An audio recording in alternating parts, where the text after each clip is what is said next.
Les organismes gouvernementaux de contrôle sont censés protéger le bien-être des patients. Comment se fait-il alors que tant de psychotropes si dangereux sont autorisés à être vendus sur le marché?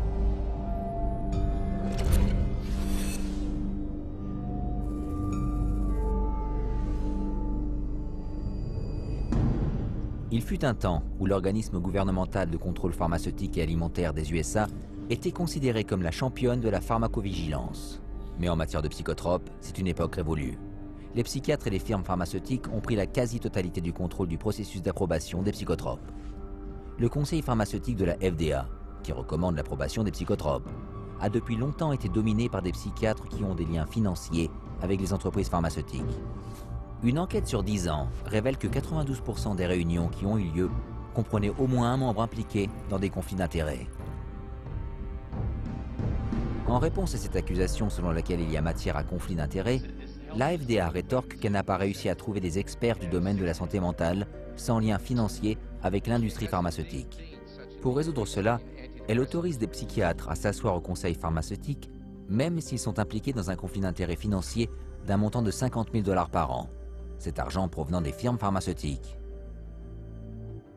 The advisory panels that review drugs, most of these people are direct recipients of money from usually the drug under study, the company that's submitting the drug, and they waive the conflicts most of the time. So it's pretty pervasive, and it's quite insidious.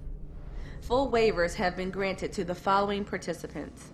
Dr. Andrew Leon for his role as a member of a data safety monitoring board for an affected firm.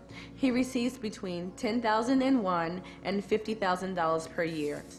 Dr. Bruce Pollock has been granted a limited waiver for his activities on an advisory board and speakers bureau for an affected firm in which he receives less than $10,001 per year.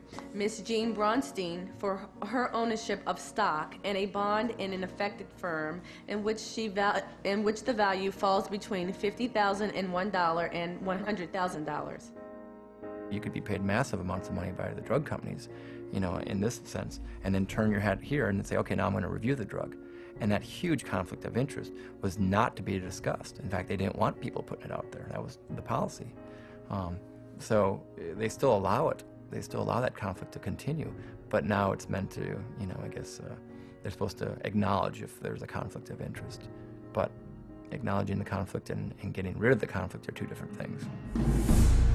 La porte tournante entre le gouvernement, l'éducation et l'industrie pharmaceutique est l'un des pires secrets de la psychiatrie. It's a revolving door, FDA and drug, FDA and drug. So we have a system where those institutions that people trust, want to trust, would like to trust, are truly untrustworthy. Par exemple, Daniel Troy, ancien membre d'un lobby pour une firme pharmaceutique, fut engagé comme conseiller général à la FDA, en qualité duquel il constituait des dossiers en faveur des laboratoires pharmaceutiques et contre des victimes des effets nocifs des psychotropes. He was the drug lobbyist lawyer, and then he became the general counsel of the FDA. I mean, they talk about having the wolf watch the chickens. Après son départ de la FDA, Daniel Troy est retourné dans l'industrie pharmaceutique. Il est maintenant le vice-président et conseiller général du géant de l'industrie pharmaceutique, GlaxoSmithKline. Voilà l'atmosphère dans laquelle les psychiatres de la FDA donnent l'approbation aux laboratoires de mettre leurs psychotropes sur le marché. Mais les essais cliniques ne sont pas censés s'arrêter là. Il reste encore une phase à faire, la phase 4. En plus des effets secondaires observés chez les membres de petits groupes dans le cadre de la 3e phase, la phase 4 exige que les compagnies pharmaceutiques gardent un œil sur les effets secondaires chez les membres du grand public. Le nombre alarmant d'effets secondaires nocifs qui vont à présent faire leur apparition a incité un groupe pro-psychotropes à déclarer que les problèmes de dangerosité des psychotropes ne se manifesteront qu'après au moins 7 ans. The meds are not tested long-term before they get approval from the FDA. The studies tend to be a matter of weeks or a few months, but nothing looking at over the years. And the data that's coming in now from Europe and also in the United States is that the side effects are deadly. Au lieu de servir de mesure de sécurité ou de vigilance post-marketing, la 4e phase des essais cliniques est transformée en recherche post-marketing et est utilisée pour trouver des façons de recycler les psychotropes afin de les prescrire pour plus de troubles. Prenons le Zoloft, approuvé par la FDA en 1991 pour traiter les dépressions majeures. Depuis 1991, il a été autorisé pour traiter le trouble compulsif obsessif, le syndrome de stress post-traumatique, le trouble dysphorique prémenstruel, le trouble de panique et de l'anxiété sociale. En 2005, la dernière année complète avant l'expiration de son brevet, le Zoloft a rapporté 3,3 milliards de dollars.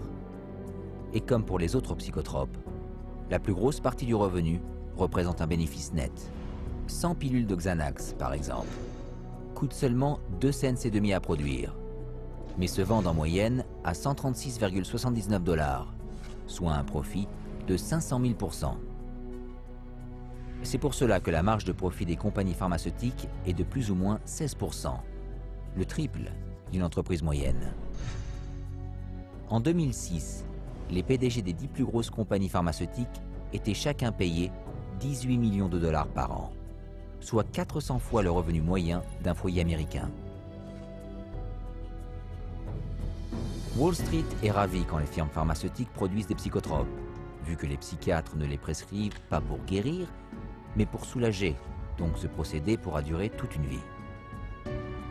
Et les consommateurs avis ont une grande influence sur l'argent engrangé. Un analyste boursier a fait ce commentaire: le premier désastre, c'est de tuer des gens. Le deuxième, c'est de les guérir. À Wall Street, les actions des compagnies pharmaceutiques sont celles qui montent le plus et sont considérées comme le plus rentable investissement possible. En 2002, le profit total des 10 plus grosses firmes pharmaceutiques sur la liste des 500 du magazine Fortune excédait le profit combiné des 490 autres entreprises. Une baisse des valeurs pharmaceutiques représenterait une perte majeure pour les investisseurs du monde entier, et les investissements doivent être protégés. Avec autant d'argent en jeu, est-il vraiment surprenant que l'on ne dise pas aux actionnaires la vérité sur les psychotropes dans lesquels ils investissent? Ils ne savent pas que l'approbation de la FDA ne garantit aucunement qu'un psychotrope est inoffensif et que les essais cliniques qui ont permis de le faire approuver sont souvent fondés sur des mensonges ou des supercheries. Mais après que le psychotrope est approuvé, le prochain défi devient: comment convaincre les médecins qui prescrivent ces psychotropes qu'ils sont inoffensifs, efficaces et ne provoqueront que quelques effets secondaires nocifs, alors que les essais cliniques de la firme démontrent que ce n'est pas le cas?